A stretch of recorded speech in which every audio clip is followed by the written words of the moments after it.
On the line with us, our old friend Igor Volsky, the managing editor over at the Center for American Progress's blog, thinkprogress.org. And Igor, welcome back. Hey, Tom. Thanks for having me. Great to have you with us. I have been reading Dinesh D'Souza's new book, America, Imagine a World Without Her. And he is promoting this meme that Obama is an Alinskyite, a Saul Alinskyite, as was Clinton, as will be Hillary, and that they don't hold traditional American values, the values of 1776, which somehow are conservative values. I thought 1776 was a revolution, but whatever. And now Fox News says that they have proof that Obama wants out of America, and all of these, and then on top of this, they've got some Fox contributor helping promote attacks on Bo Bergdahl. I mean, what the heck is going on here? Yeah, it's really pretty remarkable. I mean, you have a situation where a POW was finally freed after 5 years in captivity, and you would think that Republicans who spend a lot of time talking about the troops and how much they care for them would be fairly excited, would praise the president. But, you know, that's not really what's happening here. You have Fox News, you have almost every elected Republican saying that, you know, that it's problematic on many levels. And now, you know, the extremes is Fox News, which is saying Obama made this deal, made this trade in return for these 5 jailed the Taliban members because he's not American enough. He doesn't have America in his soul. Right, which is another way of saying he's not a white guy, isn't it? Well, I mean, I don't know exactly what they mean, but it certainly... It sure sounds like dog whistle talk to me. That absolutely. I mean, I think at least to the racist, you know, kind of Duck Dynasty subset of Fox News viewers, which I suspect is probably a majority, not a subset, but a main set. That's just very, very simple on its face, dog whistle stuff. It's funny you bring up the Duck Dynasty, because the other kind of stream of criticism is Bo's dad, who, of course, has that beard that he grew out in solidarity with his son. And so you have these guys in Fox News saying that he looks like a Muslim and he needs to shave it off, when, of course, they had no such critique for the Duck Dynasty guys. They have the same exact beard as he does. Yeah, yeah. It's, you know, maybe if he spoke with a Southern accent, drawl, or, you know, if he put a flag as a bandana, you know, desecrating a flag with the sweat of his brow, you know, it's just quite remarkable. I just did an hour on a theory that I have that, and I'd love to run it by you, that one of the reasons why we're seeing the rise of the open carry movement right now, and I think that, and also the Tea Party resonates at a certain level with a group of people, and why we're also seeing this explosion of conspiracy theories. I went through about half of them this morning, but just, you know, all these conspiracy theories about Obama being a secret Muslim, and, you know, the birthers, and yeah, from the absurd to the sublime, is that 33 years of Reaganomics has succeeded in devastating the American middle class. And as a consequence, you've got all these largely white men who were told that their job in life from the time they were little kids is to be the breadwinner for the family, and they can't do that anymore. You know, when Reagan came into office, the biggest employer in the country was GM, and they paid on average $50 an hour in today's wages, today's dollars. Now it's Walmart that pays on average around $10 an hour. And these guys, they just, you know, they've lost their manhood. They've lost their ability to be the breadwinner for their family. They feel disempowered, and they can't grab any other kind of power because politicians ignore them because of these Supreme Court cases ever since Buckley, where the politicians only listen to rich people.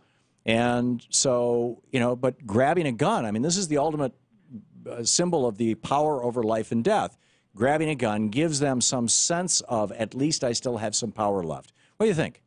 Yeah, there's certainly a great deal of anxiety, and I think you're right to point to the idea of the shrinking middle class, the reduced mobility in American society, the fact that it's hard to find a job that pays a decent wage. I mean, certainly I think that leads to a certain insecurity. And for some people, then, it translates to conspiracy theories and to kind of the otherness of Obama that we've seen since he was elected in 2008. Right. And they're promoting that. They're reaching out to these guys. So where do you see all this going, Igor? Well, I think it's probably going to get worse before it gets better. And frankly, the White House is probably at least partly to blame here. There are serious questions about how they handled the exchange in terms of why they didn't inform Congress, and that explanation keeps changing. They first said it was because his health was so low that they needed to go in and save him right away. Now they're saying, just before I came on, it broke, that the reason they didn't tell Congress was because if it had leaked, then the Taliban would have pulled out of the deal. So, kind of which is it? Right. It's probably both. Probably both, but it's unclear why they weren't honest and forthright about it from the very beginning. And again, why they couldn't inform at least the relevant committee heads in the Senate and in the House as required by law. And so the fact that there's kind of all this murkiness, if you will, surrounding this, I think is going to continue. It's going to continue to be an issue. And of course, the Fox News and conservatives are doing their best now to also tie it to Benghazi and to argue that this is a large pattern of the White House really mismanaging their foreign policy. So this is going to become the new tick, where the right wing, whenever anything comes up right now, they say, well, because Benghazi. And now they're going to say, well, because Bergdahl. Yeah. I guess if that's the bad news, I guess the good news is at least Hillary Clinton had nothing to do with it. Oh, well, there's also a Hillary hook. I mean, Tom, don't dismiss it just yet. Really?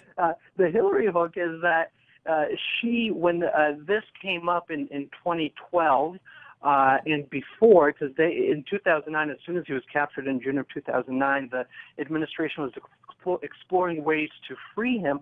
And, of course, a prison exchange was always on the table. Hillary, according to accounts, was against it. And now, of course, she expressed support for it. So she might have to explain why exactly she evolved in that way. But yes, I think ultimately this entire attempt to really bog down the administration's foreign policy probably ties back to Hillary because she was kind of a large principal in forming it. Amazing. And in my opinion, all of this ties back to this meeting that these guys had in the Caucus Room restaurant, the back end of the apartment building I was living in, on January 20th, 2009, the night of the inauguration, where 14 or 15 members of Republicans got together, Paul Ryan and Jim DeMint and all these guys, along with Newt Gingrich. He's been on this program. He's bragged about it. And they basically swore a blood oath to each other to do everything they could to destroy this presidency so that Obama would go down in history as being more ineffectual than Jimmy Carter. And in fact, Pete Sessions came out of that meeting saying, we're going to become like the Taliban. We've learned from the Taliban. We're going to become the insurgency. And they've been doing this ever since. Yeah, they've been working very hard at it. Yeah, and everything they can to just, to tear down this administration and destroy it, disempower it,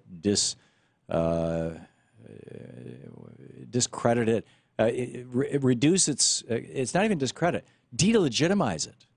It's the other thing that's really problematic to me is not just the way they're going after the administration, but the way they're attacking Faux, the way they're attacking his family. This idea that whether or not he deserted, I mean, we don't know that yet, but that he wasn't patriotic enough to be free, that he deserved to go ahead and die with the Taliban because he wasn't some all-star American, yay war guy that they kind of envision. Hang on just a second. This is the Thom Hartmann Program. Yeah, it's truly bizarre going after military families and our serving military. Igor Volsky, great to have you with us again, Igor. Thank you. Always a pleasure. ThinkProgress.org. Check it out.